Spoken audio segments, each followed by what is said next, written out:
నమస్కారం. కథను వినబోయే శ్రోతలకు చందమామ కథలు బై ఆర్కే స్వాగతం. ఇందులో 2 కథలు ఉన్నాయండి. ఒకటి దొరికిన దొంగ, రెండవది గుణపాఠం. ముందుగా దొరికిన దొంగ. పూర్వం గిరివ్రజపురాన్ని మణిపాలుడు అనే రాజు పరిపాలించేవాడు. అతను గొప్ప దైవభక్తి, యుక్తి, ఔదార్యము కలవాడు. ఆ రాజవంశంలో ఒక ఆచారం ఉండేది. రాజు ప్రతిరోజు తమ కులదేవత అయిన ప్రభామణీదేవికి ఒక మణి అలంకరించి పూజ చేసి, అలా పూజ చేసిన మణులను ఒక బంగారం పెట్టెలో పెట్టి ఏడాది పూర్తి అయిన తర్వాత దేవికి ఉత్సవం జరిగిన రోజున యోగ్యులైన పేద బ్రాహ్మణులకు దానం చేసేవాడు. తరతరాలుగా వస్తున్న ఈ ఆచారాన్ని ఉల్లంఘిస్తే కీడు మూడుతుందని రాజు నమ్మకం. రోజు పూజ ముగిసిన అనంతరం రాజు మణిని తీసి భద్రశీలి అనే కోశాధికారికి ఇచ్చేవాడు. భద్రశీలి అందరి సమక్షంలోనూ ఆ మణిని బంగారు పెట్టెలో పెట్టేవాడు. ఆ పెట్టెకు తాళం చెవులు ఉండేవి 2. ఒకటి రాజు వద్ద, రెండవది భద్రశీలి వద్ద ఉండేవి. భద్రశీలి 25 ఏళ్లుగా రాజును సేవిస్తూ విశ్వాసపాత్రుడని పేరు తెచ్చుకున్నవాడు. ఒకరోజు మణిపాలుడు కొలువు తీరి ఉండగా భద్రశీలి విచారవదనంతో వచ్చి రాజుకు ఇలా విన్నవించుకున్నాడు. మహారాజా, మహాపచారం జరిగిపోయింది. ఈ దుర్వార్త తమతో ఎలా మనవి చేయాలో నాకు తెలియటం లేదు. మీరు అభయం ఇస్తే చెబుతాను అని. బంగారు పెట్టెలో 25 మణులు తగ్గి కనబడుతున్నాయి. ఈ ఘోరమైన దొంగతనం ఎలా జరిగింది అంతు పట్టకుండా ఉన్నది అన్నాడు. ఆ పెట్టె తాళం చెవులు మీ వద్ద, నా వద్ద మాత్రమే ఉన్నాయి. దాన్ని రోజు తెరిచేది, మూసేది నేను మాత్రమే. అలాంటప్పుడు మరెవరిని శంకించినా అది అపచారమే అవుతుంది.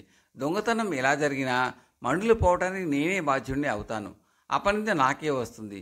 ఒకసారి జరిగిన దొంగతనం మరొకసారి జరగవచ్చు. అందుచేత ఈ తాళం చెవి తమరే తీసుకోండి అన్నాడు. మణులు దొంగిలించబడినందుకు రాజు అమిత ఆశ్చర్యపోయాడు. దొంగ భద్రశీలి కావాలి, లేక తను కావాలి. తాను దొంగతనం చేయకపోయినా తన అశ్రద్ధ వల్ల తన వద్ద ఉండే తాళం చెవి ఎవరికైనా చెక్కి వాళ్ళు దాని సహాయంతో మారు తాళం చెవి చేయించి ఉండవచ్చు. అందుచేత భద్రశీలి వద్ద నుంచి రాజు తాళపు చెవి తీసుకోలేదు. అందుకు రాజు ఆలోచించిన కారణాలు ఇంకా కొన్ని ఉన్నాయి. ఒకవేళ భద్రశీలి దొంగ అయితే అతని నుంచి తాళం చెవి తీసుకున్న తర్వాత అతనే దొంగ అని రుజువు చేసే అవకాశం రాజుకు ఉండదు. అంతేకాక భద్రశీలి వద్ద నుంచి తాళం చెవి తీసుకోవడం 10 మందిలోనూ రాజు అతని శంకించినట్టే అవుతుంది. రాజే దొంగతనం చేశాడేమోనని సభలో కొందరికైనా అనుమానం కలగవచ్చు. ఇదంతా ఆలోచించి మణిపాలుడు భద్రశీలి అధైర్యపడకు. మణులు పోయినందుకు నువ్వు ఎంత బాధ్యుడివో నేను అంతే బాధ్యుణ్ణి. మరొకసారి దొంగతనం జరిగినా నేను నిందించను అని ఈ నిండు సభలో మాట ఇస్తున్నాను. మళ్ళీ దొంగతనం జరిగితే అప్పుడు నీ తాళం చెవి తీసుకుంటాను. ఈ లోపల దొంగను పట్టే ప్రయత్నంలో ఇద్దరము ఉందాం. ఆ ప్రయత్నంలో ఏ వేళప్పుడు పూజా మందిరంలో ప్రవేశించడానికైనా నీకు పూర్తి స్వేచ్ఛనిస్తున్నాను అన్నాడు రాజు. రాజు ఉదార బుద్ధికి సభలో అందరూ మెచ్చుకున్నారు. అటు తర్వాత బంగారు పెట్టె నుంచి మణులు ఏవీ మాయం కాలేదు. కొద్ది రోజుల అనంతరం దేవి ఉత్సవం వచ్చింది. ఉత్సవం నాటికి పూజా మందిరంలో అత్తరు, పన్నీరుల సువాసనలు, పూల పరిమళాలు, ధూపపు వాసనలు నిండిపోయాయి. దేవీ పూజ ముగియగానే మణులను దానం చేయవలసి ఉన్నది. ఈవేళ రాజుగారు బంగారు పెట్టెను తెప్పించి దాన్ని తెరిచే పని భద్రశీలికి అప్పగించక పురోహితుల చేత పెట్టెను తెప్పించి దానిని తన తాళపు చెవితోనే తెరిచి మణులను లెక్కపెట్టాడు. అది వరకు పోయిన 25 మణులు కాక మరి 5 మణులు, అవి కూడా ఒక్క రాత్రిలో మాయమైపోయాయి. తాళపు చెవి చేత పట్టుకుని సిద్ధంగా ఉన్న భద్రశీలి ఈ మాట వింటూనే కుప్పగులిపోయి భోరున ఏడవసాగాడు. మణిపాలుడు అతనితో, భద్రశీలి, ఎందుకు విచారిస్తావు? దొంగ పట్టుబడే వరకు నేను నీ మీద ఎలాంటి ఆరోపణ చేయనని ముందే చెప్పాను కదా. రెండోసారి కూడా దొంగతనం జరిగింది కనుక నీ వద్ద ఉన్న తాళపు చెవి ఇవ్వు, తీసుకుంటాను. దాని ఇలా అయ్యి అన్నాడు. భద్రశీలి ఇచ్చిన తాళపు చెవిని తీసుకుంటూ తల వంచిన రాజు చప్పున తల ఎత్తి, భద్రశీలి, ఆ తాళం చెవితో పాటు 30 మణుల్లో కూడా ఇచ్చేసేయి అన్నాడు. రాజు ఇలా ఆజ్ఞాపించగానే భద్రశీలి కొయ్యబారిపోయాడు. అందరూ నిర్ఘాంతపోయారు. మణిపాలుడు తన మంత్రిని పిలిచి అక్కడ ఉన్నవారు అందరి చేతులు వాసన చూసి తన చేతులు, భద్రశీలి చేతులు కూడా వాసన చూడమన్నాడు. మంత్రి అలాగే చేసి తమరి చేతులు, భద్రశీలి చేతులు ఒక వింత సువాసనని కలిగి ఉన్నాయి అన్నాడు. అవును, అది కాశ్మీర్ రాజు నా కోసం ప్రత్యేకంగా పంపే అతను. నేను రోజు మణులను లెక్కిస్తూనే ఉన్నాను. నిన్నటి దాకా మరొక దొంగతనం జరగలేదు. దొంగకు చిట్ట చివరి అవకాశం నిన్న రాత్రి మాత్రమే ఉన్నది. అందుచేత నిన్న రాత్రి మణుల మీద నా సొంత అత్తరు పూశాను. మరొకసారి దొంగతనం జరిగినా నేను తనను నిందించనని మాట ఇచ్చానన్న ధైర్యంతో నిన్న రాత్రి భద్రశీలి మరికొన్ని మణులు అపహరించాడు, దొరికిపోయాడు అన్నాడు రాజు.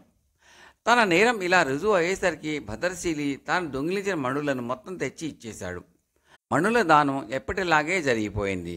రాజు భద్రశీలికి దేశ బహిష్కరణ శిక్ష విధించాడు. కథ సమాప్తం. రెండవ కథలోకి వెళ్ళబోయే ముందు ఒక చిన్న మనవి. మీకు ఈ కథలు నచ్చితే లైక్ చేయండి, బంధుమిత్రులతో షేర్ చేయండి, సబ్స్క్రైబ్ చేసి గంట సింబల్ కాల్ కూడా నొక్కండి. మీ సూచనలు సలహాలు కామెంట్లలో తప్పక పెట్టండి. చాలామంది చూస్తున్నారు కానీ లైక్ చేయడము కామెంట్ పెట్టడం చేయటం లేదండి. దయచేసి అవి చేయండి. మీరు అవి చేస్తే అది మాకు ఎంతో ప్రోత్సాహకరంగా ఉంటుందండి. Thank you very much. ప్రస్తుతం చెప్పబోయే రెండవ కథ గుణపాఠం. పూర్వం కోసల దేశాన్ని మాధవసేనుడు అనే రాజు పరిపాలించేవాడు. అతను మహామూర్ఖుడు. ఆయన మంత్రి సుబుద్ధి పరమ దురాశాపరుడు. రాజు ఎవరికి ఎలాంటి బహుమానం ఇవ్వదలిచినా మంత్రి అందుకు ఎన్నో ఆటంకాలు పెట్టేవాడు. ఏ ఆటంకము పనిచేయక దానం ఇచ్చి తీరవలసిన పరిస్థితిలో మాత్రం మంత్రి ఆ దానం ఇచ్చే బాధ్యత తన మీదనే వేసుకుని రాజు ఇయ్యమన్న మొత్తంలో ఏ 4వ వంతో ఇచ్చేవాడు. రాజుకు ఆ సంగతి తెలిసి కూడా ఏమీ చేయలేకపోయేవాడు.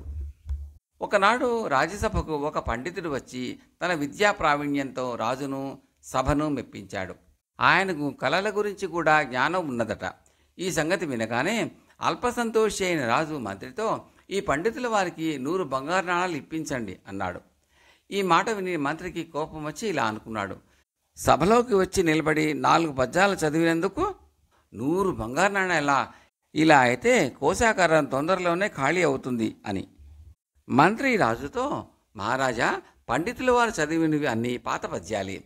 ఈ పద్యాలు ఇంచుమించుగా అన్నీ మా తండ్రి గారు రచించి చనిపోయారు.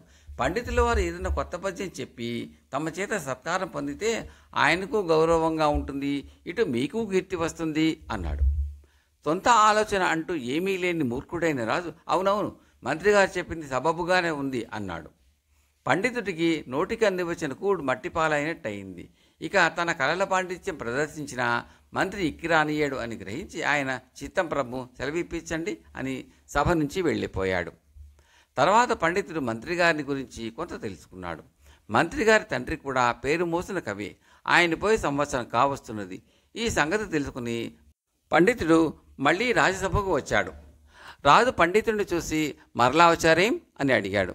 ఏలినవారు క్షమించాలి, నిన్న నేను చదివిన పద్యాలు మంత్రిగారి తండ్రి రచించినవే. ఆయన నిన్న రాత్రి నా కలలో కనిపించి, ఏమిరా, నా పద్యాలు అమ్ముకుని జీవించాలనుకుంటున్నావా? అపరాధం కింద 100 వెండి నాణాలు ఇచ్చుకో అన్నాడు.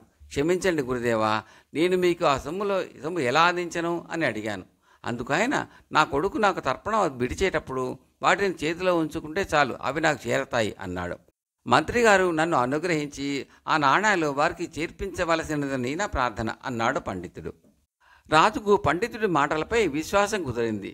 మంత్రి సుబుద్ధికి మటుకు పండితుడి తెలివి తక్కువ తనను చూసి నవ్వు వచ్చింది. ఆయన ఆ పండితుడి నుంచి 100 వెండి నాణాలు సంతోషంగా పుచ్చుకున్నాడు. కొంతకాలం జరిగింది. తిరిగి ఒక రోజున పండితుడు సభకు వచ్చాడు. రాజు ఆ పండితుడిని చూసి రహస్యంగా, మళ్ళీ ఏదైనా కల వచ్చిందా అని అడిగాడు. పండితుడు బాధగా మొహం పెట్టి మంత్రి వైపు చూసి రాజుతో, అవును మహారాజా, మరలా కల వచ్చింది. మంత్రిగారి తండ్రి గారు కనిపించారు. ఆయన నా కేసు కోపంగా చూసి, ఏమిరా, అపరాధం చెల్లించావుగావు, చెప్పించమంటావా అన్నారు. అందరూ చూస్తుండగానే నేను మంత్రిగారికి వెండి నాణాలు సమర్పించుకున్నాను అన్న సంగతి విన్నవించాను. కానీ అవి ఆయనకు చేరలేదుట. మా అబ్బాయిని స్వయంగా తెచ్చి ఇయ్యమను అన్నారాయన అన్నాడు. రాజు ఆశ్చర్యపోయి మంత్రికేసి చూశాడు. మంత్రికి పచ్చి విలక్కాయ గొంతులో పడ్డట్టయింది. రాజు మంత్రిని, డబ్బు మీ తండ్రి గారికి అందలేదుట, మీరు దాన్ని తర్పణంలో విడవడం మరిచారా అని అడిగాడు. మంత్రి నసుగుతూ, తర్పణం విడిచాను ప్రభు అన్నాడు. రాజు పండితుడికేసి చూసి, మంత్రిగారు స్వర్గం ఎలా వెళ్ళగలరు అని అడిగాడు. నాకు అదే సందేహం వచ్చింది ప్రభు. ఆ సందేహాన్ని మంత్రిగారి తండ్రి గారే తీశారు. మంత్రిగారిని యజ్ఞ పశువుగా చేసి మీ చేత యజ్ఞం చేయించమన్నారు. 9వ రోజు మంత్రిగారు స్వర్గానికి ఎగరగలుగుతారట అన్నాడు పండితుడు. ఈ మాటలు వింటూనే మంత్రికి పై ప్రాణాలు పైనే పోయినట్టయింది. మూర్ఖుడైన రాజు పండితుడి మాటలు నమ్మి తనను యజ్ఞ పశువుగా చేసి యజ్ఞం చేస్తాడు. 9 రోజుల పాటు తనకు ఆహారము నీళ్లు ఉండవు. తనను యాపస్తంభాన్ని కట్టి ఉంచుతారు. ఇదంతా పండితుడి కల్పన అని చెప్పినా మూర్ఖుడైన రాజు నమ్మడు. పండితుడి ప్రభావం ఎటువంటిదో మంత్రికి ఇప్పుడు అర్థమైంది. రాజు యజ్ఞానికి ఏర్పాట్లు చేశాడు. మంత్రికి పసుపు బట్టలు కట్టి ఒక స్తంభానికి బంధించారు. పండితుడు బ్రాహ్మణులను తెచ్చి మంత్రాలు చదివించుతూ యజ్ఞం సాగించాడు. మొదటి రోజు గడిచేసరికి మంత్రి నీరసించిపోయాడు. నిలబడి ఉండటా నా కాళ్ళు పీకుతున్నాయి, బంధాలకు చేతులు నొచ్చుతున్నాయి. రెండో రోజు మూడో రోజు కూడా గడిచాయి. తాను బతికి ఉన్నది లేనిది మంత్రికి తెలియటం లేదు. ఆ రాత్రి ఆయన పండితుడిని రహస్యంగా తన వద్దకు పిలిపించి ఏడుస్తూ, బాబు, నేను నీకు అన్యాయం చేశాను. రాజు నీకు ఇస్తానన్న డబ్బుతో పాటు అపరాధం కింద 500 వెండి నాణాలు ఇచ్చుకుంటాను, నన్ను రక్షించు అన్నాడు. నువ్వు ఎందరి పొట్టలో కొట్టావు, వాళ్ల ఉసురు నీకు తగిలి తీరాలి. 9వ నాటికి కానీ నీకు పాపం పరిహారం కాదు అన్నాడు పండితుడు. బాబు, నాకు బుద్ధి వచ్చింది, నన్ను క్షమించు. ఇక ఎన్నడూ ఇలాంటి దుర్మార్గ పనులు చేయను అని మంత్రి ప్రాధేయపడ్డాడు. పండితుడు రాజును కలిసి, మహారాజా, మంత్రిగారి తండ్రి మరొక మాట నేను కలలో కనిపించారు. ఈ యజ్ఞంతోనే తనకు తృప్తి కలిగిందని, అపరాధం తనకు ముట్టినట్లే అనుకోమని, మంత్రిగారిని విడిచిపెట్టమని, యజ్ఞం ఆపు చేయించమని చెప్పారు అన్నాడు. రాజు తల ఊపుతూ, సరే అలాగే చేద్దాం అన్నాడు. ఆ తర్వాత మంత్రి పండితుడికి తాను ఇస్తానన్నదంతా ఇచ్చేశాడు. పండితుడు సంతోషించి మరొక రాజ్యానికి తరలి వెళ్ళిపోయాడు. కథ సమాప్తం.